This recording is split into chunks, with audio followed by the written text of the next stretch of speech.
তাহলে আমলনামা পেশ করার তিনটা ধাপ। বলেন আমলনামা পেশ করার কয়টা ধাপ? তিনটা ধাপ। আল্লাহ তাআলার কাছে যে ফেরেশতারা আমাদের আমলনামা পেশ করেন এর কয় ধাপ? তিনটা ধাপ রয়েছে। এক নম্বর ধাপ হলো প্রতিদিনের আমল প্রতিদিনই ফেরেশতারা আল্লাহ তাআলার কাছে পেশ করে। সুবহানাল্লাহ। প্রতিদিনের এই ব্যাপারে হাদিস আসছে, বুখারীর হাদিস, আল্লাহ নবী সাল্লাল্লাহু আলাইহি ওয়াসাল্লাম বলেন ইয়াতাআকাবুনা ফীকুম মালাইকাতুন বিল-লাইলি ওয়া মালাইকাতুন বিন-নাহার। ফেরেশতারা ধারাবাহিকভাবে পালাক্রমে দিনে এবং রাতে তোমাদের নিকট আগমন করে। তাহলে একদল ফেরেশতারা দিনে আসে আর একদল ফেরেশতারা রাতে আসে। কিন্তু ফেরেশতারা আসছে থেকে একদল দিনে আর একদল রাতে। হাদিসের মধ্যে আল্লাহ নবী বলেন ওয়ায়াজতামিউনা ফি সালাতিল ফাজরি ওয়া সালাতিল আসর। এই দুই দল ফেরেশতা ফজর এবং আসরের নামাজের সময় একসাথে হয়। সুবহানাল্লাহ। তাহলে একদল ফেরেশতা ফজরের সময় উপরে উঠে আকাশে, আর একদল ফেরেশতা নামে। আরেকদল ফেরেশতা ফজরের সময় উপরে উঠে, আরেকদল ফেরেশতা নামে। তো দুই দল ফেরেশতা ফজর এবং আসরের নামাজের সময় কি হয়? একসাথে হয়। একসাথে যখন হয় তো রাতে যে সমস্ত ফেরেশতারা মানুষের সাথে অবস্থান করছে তারা যখন কি বলে আকাশে যখন উঠলো তখন আল্লাহ তাআলা ফেরেশতাদেরকে জিজ্ঞাসা করে, ও আমার ফেরেশতারা আমার বান্দারা কি করতেছে?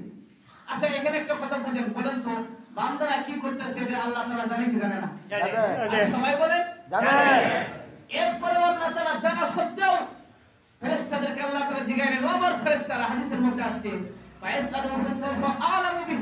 আল্লাহ তাআলা জানা সত্ত্বেও ফেরেশতাদেরকে জিজ্ঞাসা করলেন, ও আমার ফেরেশতারা কাইফা তারাকতুম ইবাদি, কোন ভাবে তোমরা আমার বান্দাদেরকে রেখে এসেছো? ফেরেশতারা কি উত্তর দেয় জানেন? চমৎকার একটা উত্তর দিয়েছে ফেরেশতারা। ফেরেশতারা বলেন আল্লাহ ফায়াকুলুনা তারাকনাহুম ওয়া হুম ইউসাল্লুন ওয়া আতাইনাহুম ওয়া হুম ইউসাল্লুন। আল্লাহ যখন আমরা এই তোমার বান্দাদের নিকট গেলাম যাই দেখি তারা নামাজ পড়তেছে। সুবহানাল্লাহ। আবার যখন এখন রাইকে আসলাম দেখলাম নামাজ পড়তেছে। সুবহানাল্লাহ। সুবহানাল্লাহ।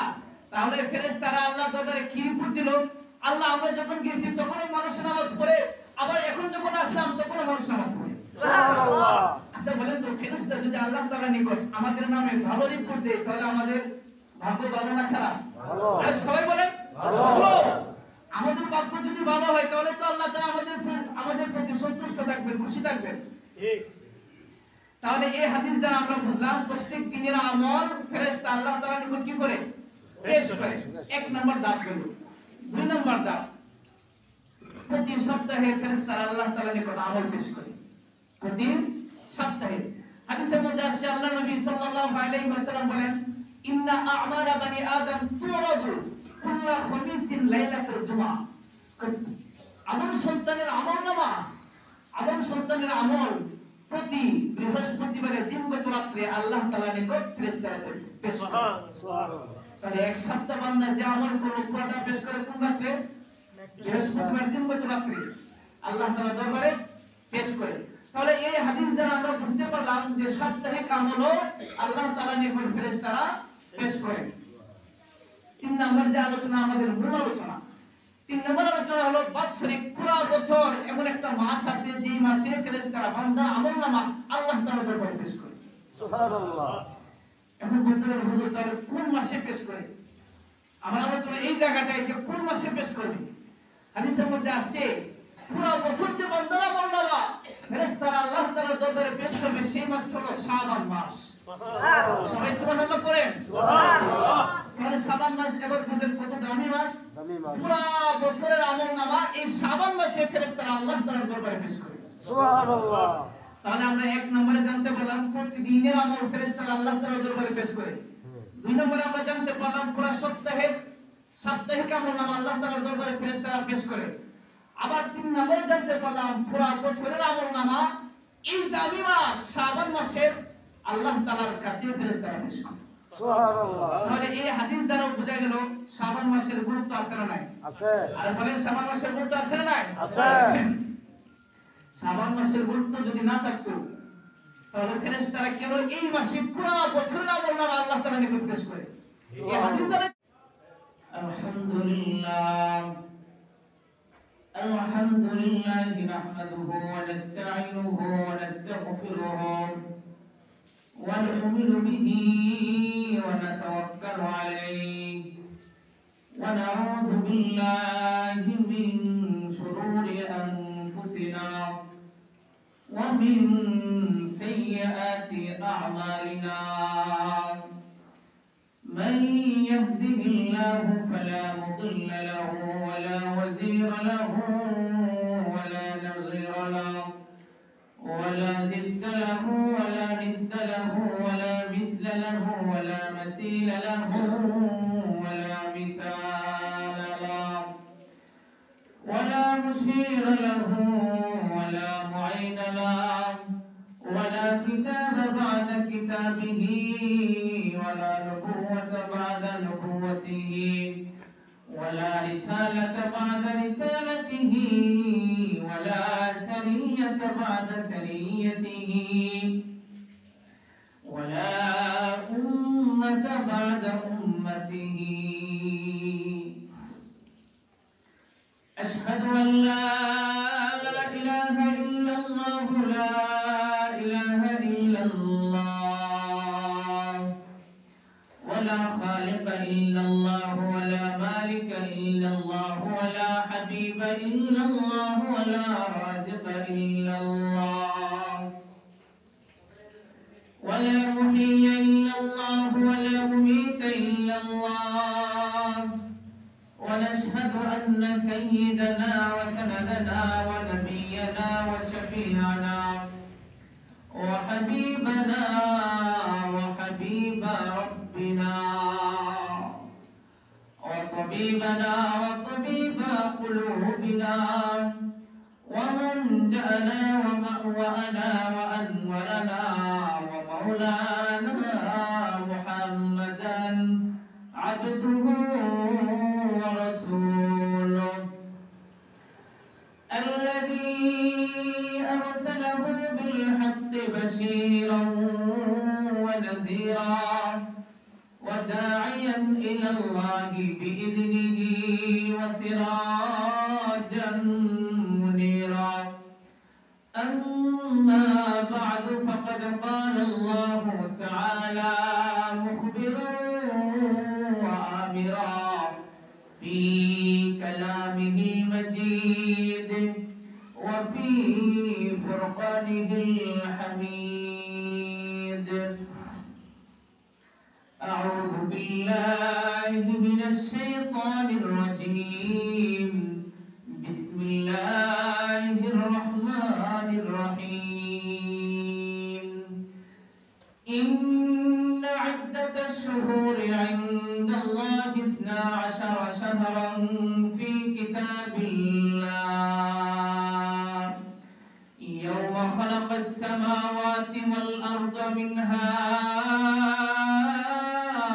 أربعة حرم وقال النبي عليه الصلاة والسلام هو شهر ترفع فيه الأعمال إلى رب العالمين فأحب أن ترفع عملي وأنا صائم أو كما قال عليه الصلاة والسلام زيارة مدينة की दिल में है तमन्ना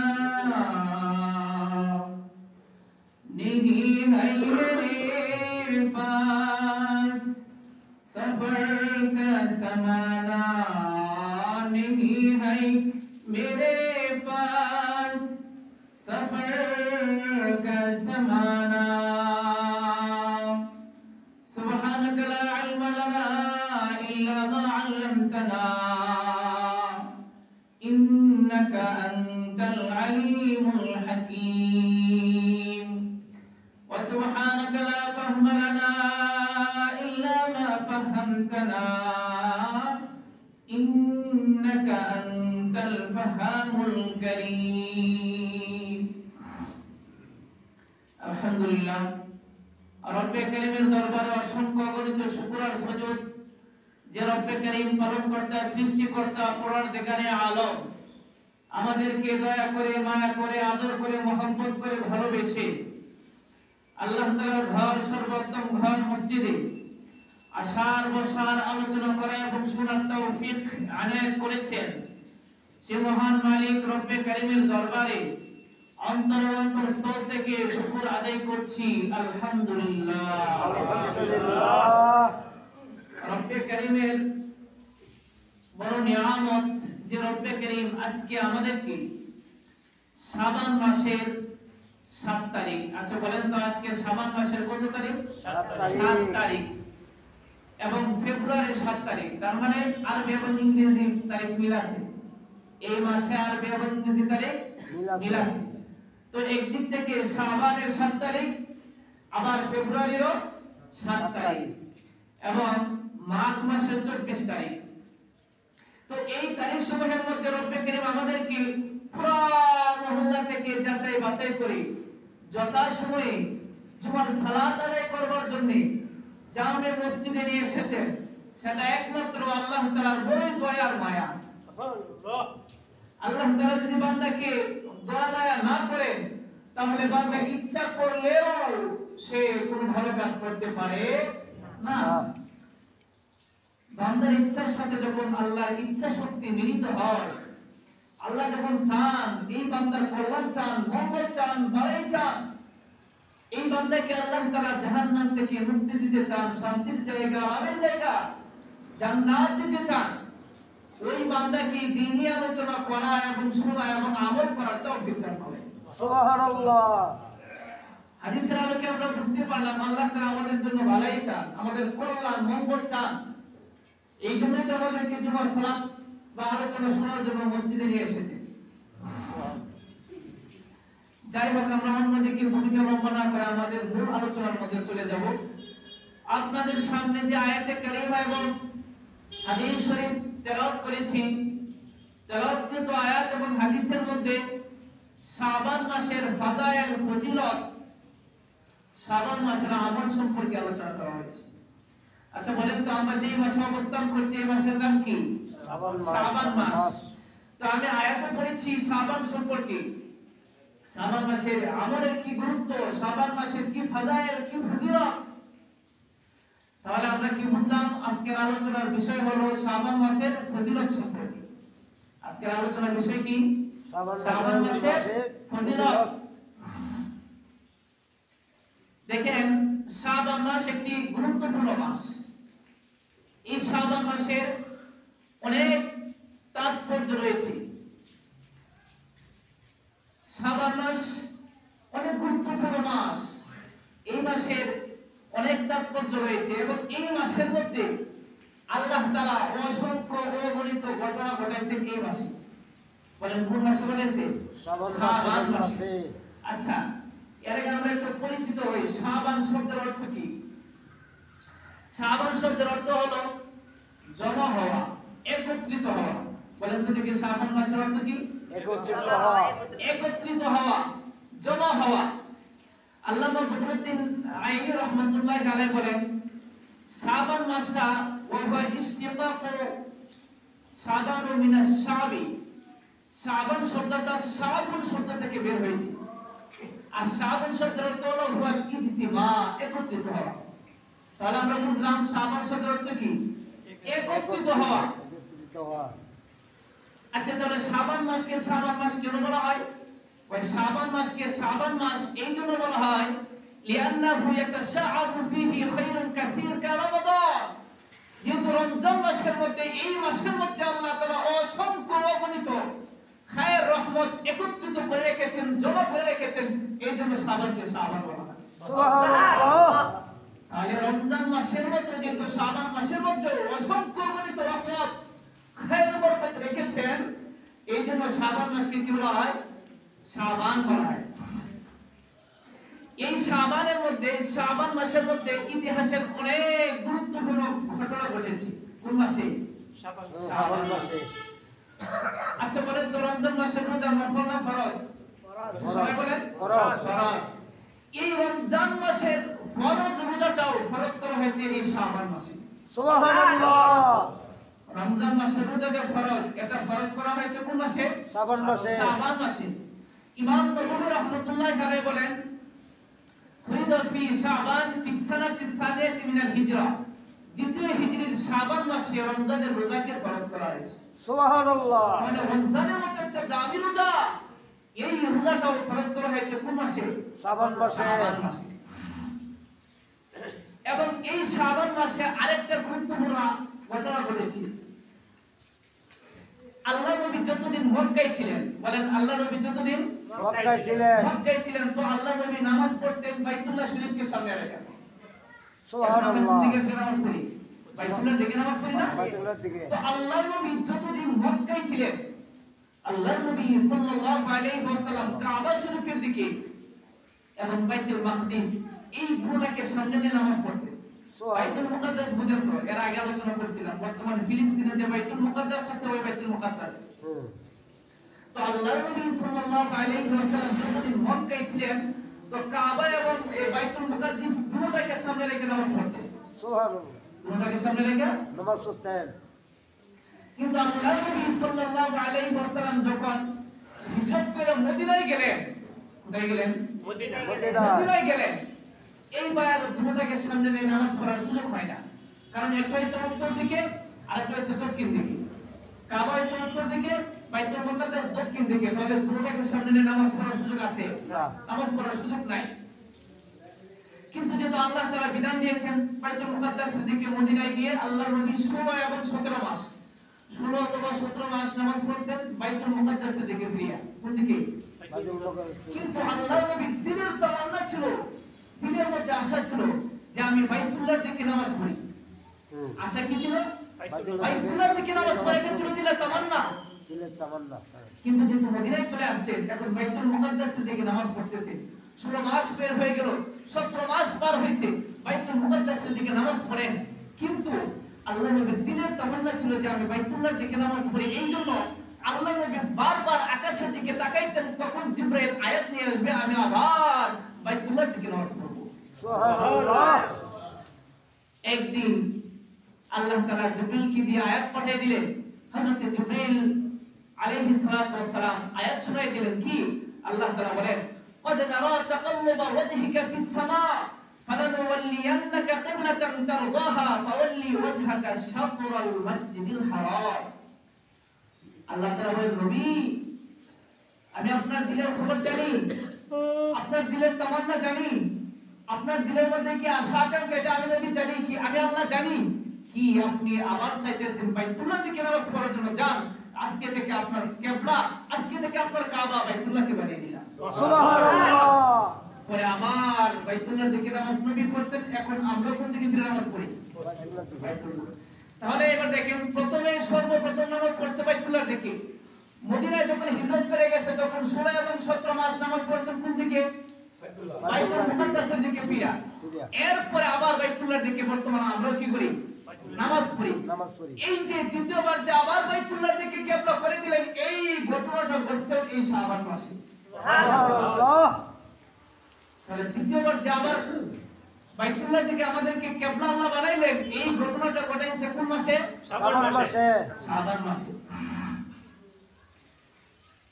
এইবার উহুদ যুদ্ধের শেষে, উহুদ যুদ্ধের শেষে শেষ দিকে আবু সুফিয়ান তখন ইসলাম গ্রহণ করেন নাই। এই আবু সুফিয়ান বদরের প্রান্তে আয়েশা সাহাবায়ে কেরামকে ডাকতে লাগলেন, এ মুহাম্মদের অনুসারীরা, আসো আগামী বছর তোমাদের সাথে যুদ্ধ হবে, আগামী বছর তোমাদের সাথে যুদ্ধ হবে। সাহাবায়ে কেরাম বললেন, ঠিক আছে, আমরা যুদ্ধের জন্য প্রস্তুত আছি। পরবর্তীতে তৃতীয় হিজরিতে আবু সুফিয়ান 2000 সৈনিক নিয়ে যুদ্ধের জন্য প্রস্তুত হইল, রওনা করে দিল। এই দিক থেকে আল্লাহর নবী সাল্লাল্লাহু আলাইহি ওয়াসাল্লাম 1500 সাহাবায়ে কেরামকে নিয়ে রওনা হলেন। বলেন আবু সুফিয়ানের সৈনিক কত? 2000। আর আমাদের মুহাম্মদ সাল্লাল্লাহু আলাইহি ওয়াসাল্লামের সৈনিক কত? 1500। এই দিক থেকে যখন আবু সুফিয়ান জানলেন যে মুহাম্মদ 1500 সাহাবায়ে কেরামকে নিয়ে আসতেছে, আস্তে করে আবু সুফিয়ান তার বাহিনী নিয়ে পলায়ন করল। সুবহানাল্লাহ। এই যে আবু সুফিয়ান পলায়ন করলো, এই ঘটনাটা ঘটছে এই শাবান মাসে। সুবহানাল্লাহ। এই ঘটনা ঘটছে কোন মাসে? শাবান মাসে। শাবান মাসে। এই শাবান মাসে আরো অনেক ঘটনা আছে, যদি ঘটনা বলতে যাই তাহলে সময় শেষ হয়ে যাবে। এই শাবান মাসে আরো দুইটা ঘটনা ঘটছে। গজওয়ে জাতুর রিকা, একটা যুদ্ধ হয়েছিল। তো সাধারণত যারা মুনাফিক টাইপের আছে, মুনাফিক মানে একদিকে তার সাথে আমার দোষ বলে, আবার আমার সাথে হের দোষ বলে, এমন লোক যারা আছে, মুনাফিকরা সাধারণত যুদ্ধে যায় না। বলে মুনাফিকরা কোথায় যায় না? কিন্তু গজওয়ে জাতুর রিকা এমন একটা যুদ্ধ ছিল যে সবার জানা ছিল এই যুদ্ধে মারামারি করা লাগবে না, এমনি আল্লাহ তার বিজয় দিবে। সুবহানাল্লাহ। এই জন্য অসংখ্য মুনাফিক এই যুদ্ধে অংশগ্রহণ করছে। আচ্ছা বলেন তো দেখি, তাহলে মুনাফিকরা কি জন্য যুদ্ধে অংশগ্রহণ করছে? মারামারি লাগবে না, তো যুদ্ধে যাইলে তো আমাদের পকেট বাড়ি হবে, গনিমতের মাল পাবো, এই জন্য গেছে। যাওয়ার পরেই তারা দুইটা ষড়যন্ত্র করছে। কয়টা ষড়যন্ত্র করছে? দুইটা। এক নম্বর ষড়যন্ত্র হলো, নবী করিম সাল্লাল্লাহু আলাইহি ওয়াসাল্লাম যুদ্ধের পর একটা ঝর্ণা নাম ছিল মুরাইসি ঝর্ণা, এই ঝর্ণার নিকট এক সাহাবী পানি পান করতেছিল। তো এই যে আরেকটা মুনাফিক সে আয়েশা বলল, হে কেন আগে পানি পান করছে, আমাকে কেন দিল না? অর্থাৎ ওই যে ষড়যন্ত্র এখানে লাগাই দিল মুনাফিকের কাজ। আল্লাহ নবী এটা সমাধান করলেন। এই মুনাফিকদের মধ্যে সবচেয়ে বড় যে ভূমিকা পালন করছে, এই মুনাফিকের নাম আব্দুল্লাহ ইবনে উবাই ইবনে সালুল। বলেন এই মুনাফিকের নাম কি? আব্দুল্লাহ ইবনে উবাই ইবনে সালুল। এই মুনাফিকটা নেতৃত্ব দিয়েছে। তো দ্বিতীয় যে ষড়যন্ত্রটা করছে, এটা জঘন্যতম অপরাধ। কি অপরাধ জানেন? দ্বিতীয় যে অনেক বড় ষড়যন্ত্র, সেটা হলো আল্লাহ নবীর স্ত্রী আয়েশা রাদিয়াল্লাহু তাআলা আনহার উপর জিনার অপবাদ দিয়ে দিয়েছে। আর নাউজুবিল্লাহ সবাই বলে আল্লাহ। আল্লাহ নবীর স্ত্রী, এই আল্লাহ নবী হযরত আয়েশা রাদিয়াল্লাহু তাআলা আনহার উপর জিনার অপবাদ দিয়ে দিয়েছে। নবীজি চুপ রইলেন। নবীজি বললেন যে আমি এই ব্যাপারে কিছু কথা বলবো না, যদি আয়েশা যদি পবিত্র হয় তাহলে আল্লাহ তাআলা আয়াত নাযিল করবে। সুবহানাল্লাহ। আয়েশা যদি পবিত্র হয় তাহলে আয়াত নাযিল করবে কে? আল্লাহ। এক মাস চলে গেল, কোন আয়াত নাযিল হয় না। নবীজি মনে মনে একটু পেরেশান যে আয়াত নাযিল হয় না কেন? আয়েশা তো রাতে কান্না করতে আল্লাহকে সাল্লাহ, আমার তো কোনো দোষ নাই, এরা এই মুনাফিকরা আমার উপর এত বড় দোষ দিয়ে দিল। এক মাসের মাথায় হযরত জিবরিল আলাইহিস সালাম আয়েশা রাদিয়াল্লাহু তাআলা আনহার পবিত্রতা ঘোষণা কইরা কোরআনের আয়াত নাযিল করে দিলেন। সুবহানাল্লাহ। কোরআন আয়াত নাযিল হয়ে গেল, ইন্নাল্লাযীনা জাউকা বিল ইফক আসবাতুম মিনকুম। যারা মিথ্যা অপবাদ ছড়াইছে তারা হলো তোমাদের মধ্যে একটা দল। আল্লাহ তাআলা বলেন, তারা যে মিথ্যা অপবাদ ছড়াইছে এটা তোমাদের জন্য অমঙ্গল না, বরং তোমাদের জন্য ভালো। আর তাদের গুনাহের বোঝা বাড়ি হয়েছে, তাদের গুনাহের বোঝা বাড়ি হয়েছে। তবে আল্লাহ তাআলা শেষ আয়াতের শেষের দিকে জানিয়ে দিয়েছেন, ওয়াল্লাযী তাওয়াল্লা কিবরাহু মিনহুম লাহু আযাবুন আযীম। তবে যে মুনাফিকটা কঠিন ষড়যন্ত্র করেছে তার জন্য রয়েছে জাহান্নামে, চিরতর জাহান্নামের শাস্তি রয়েছে তার জন্য। সুবহানাল্লাহ। তো এই যে ষড়যন্ত্র যে দুইটা ছড়াইছে, এটাও ছড়াইছে শাবান মাসে। কোন মাসে? শাবান মাসে।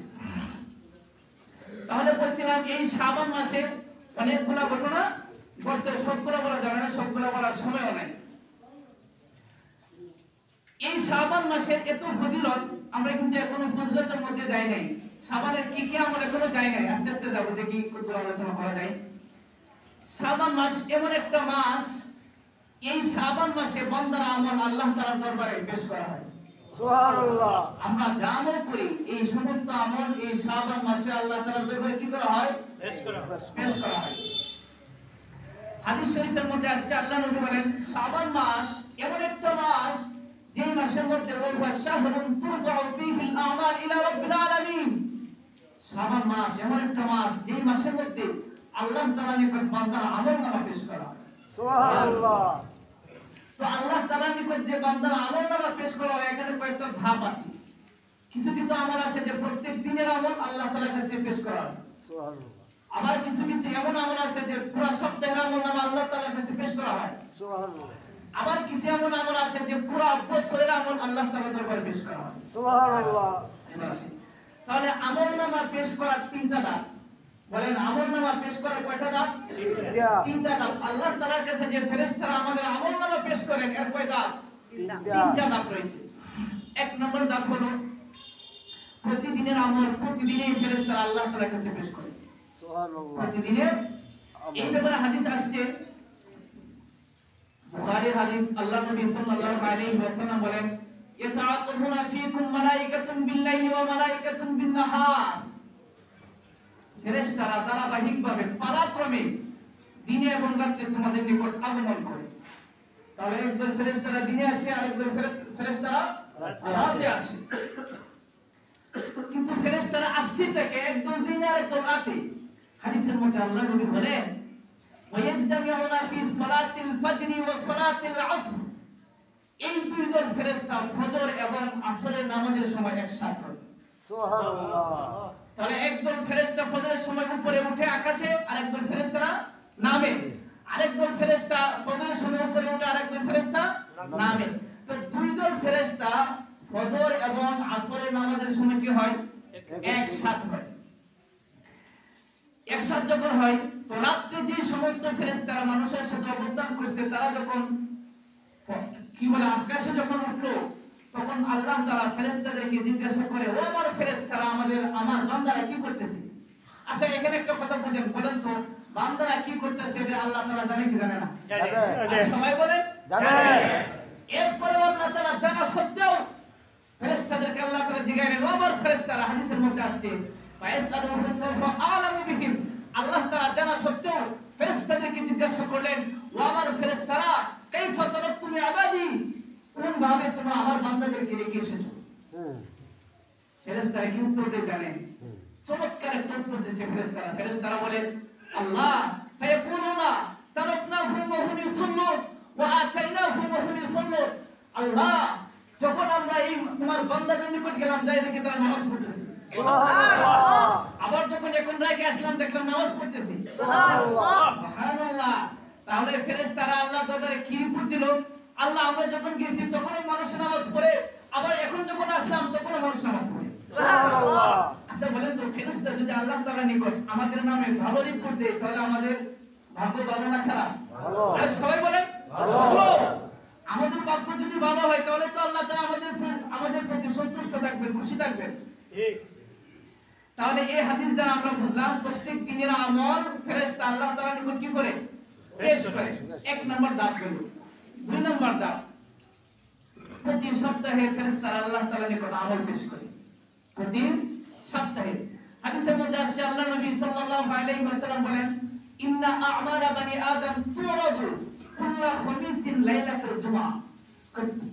আদম সন্তানের আমলনামা, আদম সন্তানের আমল প্রতি বৃহস্পতিবারের দিনগত রাতে আল্লাহ তাআলার নিকট ফেরেশতারা পেশ করে। সুবহানাল্লাহ। তাহলে এক সপ্তাহ বান্দা যে আমল করলো পুরোটা পেশ করে কোন রাতে? বৃহস্পতিবার দিনগত রাতে আল্লাহ তাআলার দরবারে পেশ করে। তাহলে এই হাদিস দ্বারা আমরা বুঝতে পারলাম যে সাপ্তাহিক আমলও আল্লাহ তাআলার নিকট ফেরেশতারা পেশ করে। তিন নম্বর যে আলোচনা আমাদের মূল আলোচনা, তিন নম্বর আলোচনা হলো বাৎসরিক পুরো বছর এমন একটা মাস আছে যে মাসে ফেরেশতারা বান্দার আমলনামা আল্লাহ তাআলার দরবারে পেশ করে। সুবহানাল্লাহ। এখন বলতে হবে হুজুর তাহলে কোন মাসে পেশ করে? আমার আলোচনা এই জায়গাটায় যে কোন মাসে পেশ করবে। হাদিসের মধ্যে আসছে পুরো বছর যে বান্দার আমলনামা ফেরেশতারা আল্লাহ তাআলার দরবারে পেশ করবে সেই মাসটা হলো শাবান মাস। সুবহানাল্লাহ। সবাই সুবহানাল্লাহ পড়েন। সুবহানাল্লাহ। তাহলে শাবান মাস এবার বুঝেন কত দামি মাস? দামি মাস। পুরো বছরের আমলনামা এই শাবান মাসে ফেরেশতারা আল্লাহ তাআলার দরবারে পেশ করে। সুবহানাল্লাহ। তাহলে আমরা এক নম্বরে জানতে পারলাম প্রতিদিনের আমল ফেরেশতারা আল্লাহ তাআলার দরবারে পেশ করে। দুই নম্বরে আমরা জানতে পারলাম পুরো সাপ্তাহিক আমলনামা আল্লাহ তাআলার দরবারে ফেরেশতারা পেশ করে। আবার তিন নম্বরে জানতে পারলাম পুরো বছরের আমলনামা এই দামি মাস শাবান মাসের আল্লাহ তাআলার কাছে ফেরেশতারা পেশ করে।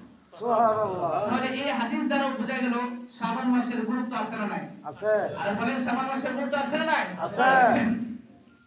শাবান মাসের গুরুত্ব যদি না থাকতো তাহলে ফেরেশতারা কেন এই মাসে পুরো বছরের আমলনামা আল্লাহ তাআলার নিকট পেশ করে? এই হাদিস দ্বারা তো বোঝা যায় যে যেহেতু এই গুরুত্বপূর্ণ মাসে ফেরেশতারা পুরো বান্দার পুরো আমলনামা এই শাবান মাসে আল্লাহ তাআলার দরবারে পেশ করে বিদায় এই শাবান মাসের অনেক গুরুত্ব রয়েছে।